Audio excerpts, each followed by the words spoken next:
त्यामागे घोड्या मालकांनी सांगितलं की आमच्या घोड्याला बुलेट बरोबर पळवायचं आहे आणि तुम्ही ती रेस लावा. तर आम्ही त्यांच्या विनंतीनुसार इथं बुलेट आणि घोड्याची रेस केली. सर्वांनी त्याचा आनंद घेतला.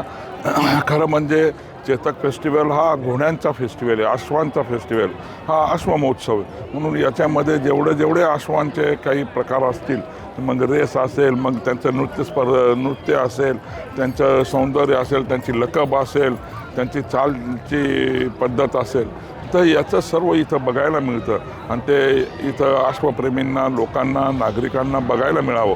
त्याचा आनंद या परिसरामधल्या लोकांनाही मिळावा, त्या हेतूने आम्ही हे सर्व करत असतो.